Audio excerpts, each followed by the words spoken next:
Jadi sini saya akan menjelaskan tentang pendahuluan. Indonesia merupakan negara kepulauan yang dikenal sebagai salah satu pusat keanekaragaman hayati terbesar di dunia. Ribuan jenis flora dan fauna hidup di berbagai ekosistem, mulai dari hutan hujan tropis, pegunungan, savana, hingga lautan dalam. Keanekaragaman ini tidak hanya menjadikan kekayaan alam, tapi juga memiliki fungsi ekologis, ekonomi, sosial, dan budaya yang sangat penting bagi kehidupan masyarakat.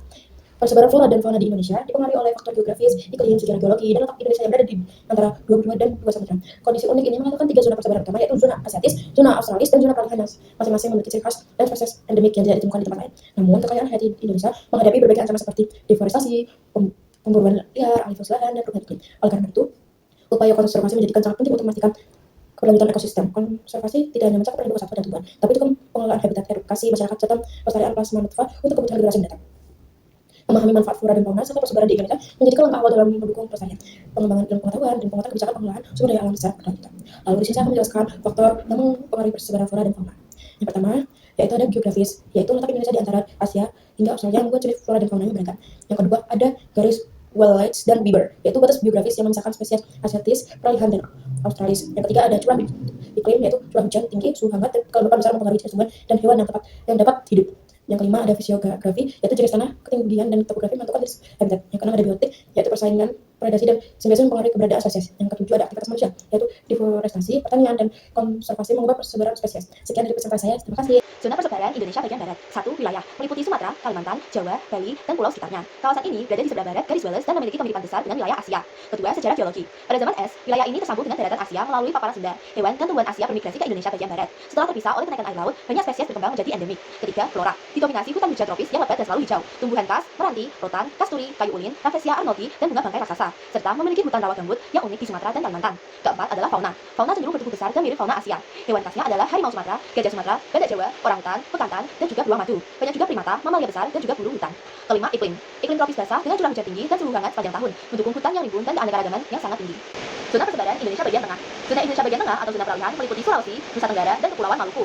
Merupakan daerah peralihan antara fauna dan flora Asia dan Australia, dengan ciri khas kombinasi kedua benua. Flora di sini berupa pohon salju yang menjadi sumber makanan penting bagi suku lokal. Fauna unik antara lain adalah anoa, yaitu kerbau kerdil yang hanya ada di Sulawesi, burung maleo, kuskus, dan tarsius.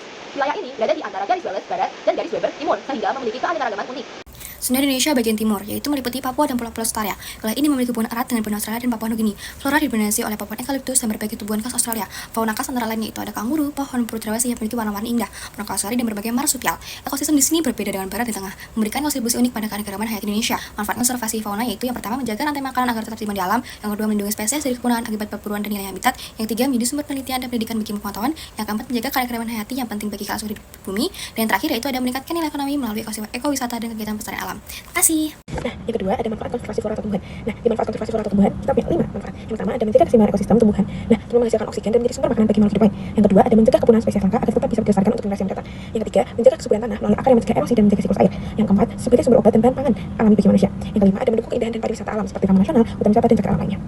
Selanjutnya ada konservasi di dalam habitat asli atau in situ. Apa sih kunci penting pelestarian mencegah habitat alami dari pencemaran dan pemburuan liar? Yang pertama ada mengelola sumber daya alam secara bijak serta melakukan edukasi kepada masyarakat. Nah, hal-hal tersebut merupakan kunci penting dari pelestarian. Nah, apa sih upaya konservasi di habitat asli ini? Nah, upayanya itu adalah mendirikan kawasan konservasi, yaitu mendirikan cagar alam, suaka marga satwa, taman nasional, dan hutan lindung. Hal tersebut untuk melindungi spesies dan ekosistem di tempat mereka berasal. Nah, selanjutnya ada melindungi habitat, mencegah dan mencegah perusakan habitat alami dengan tidak membuang sampah sembarangan, mengelola limbah dan menghindari penebangan hutan. Selanjutnya ada memindahkan hewan ke habitat yang lebih aman, memindahkan hewan yang terancam ke wilayah yang konservasi atau hutan lindung untuk keselamatan mereka. Selanjutnya ada menggunakan kearifan lokal, menerapkan pengetahuan dan praktik lokal yang telah terbukti untuk membantu melestarikan ekosistem. Baik, selanjutnya saya akan menjelaskan terkait dengan konservasi yang dilakukan di luar habitat asli atau konservasi ex situ.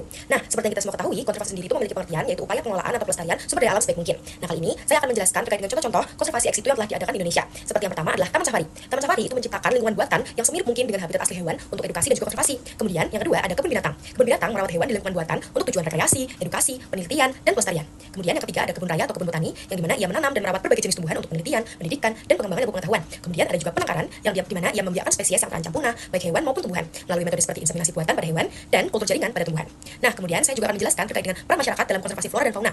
Nah, tentunya dalam konservasi sangat memerlukan peran masyarakat sebagai perantara dalam konservasi tersebut. Nah, apa sih kira-kira peran masyarakat dalam konservasi? Jadi, peran masyarakat yang pertama adalah menghentikan perburuan liar dengan cara tidak memburu hewan liar dan tidak membeli produk dari hewan langka untuk menghentikan perdagangan ilegal. Kemudian yang kedua, melaporkan pelanggaran yang terjadi seperti melaporkan tindakan perburuan atau perusakan kepada pihak berwenang. Kemudian ada menanam pohon yang dimana kita harus menanam pohon di sekitar lingkungan untuk tetap menjaga kesuburan tanah dan memberikan habitat bagi satwa. Kemudian kita harus mengolah sampah dengan cara tidak membuang sampah sembarangan, tidak membakar sampah dan menggunakan produk daur ulang untuk mengurangi polusi. Dan yang terakhir, edukasi dan kesadaran yang dimana kita harus mengikuti kampanye, seminar, dan lokal karya untuk meningkatkan kesadaran tentang pentingnya pelestarian flora dan fauna.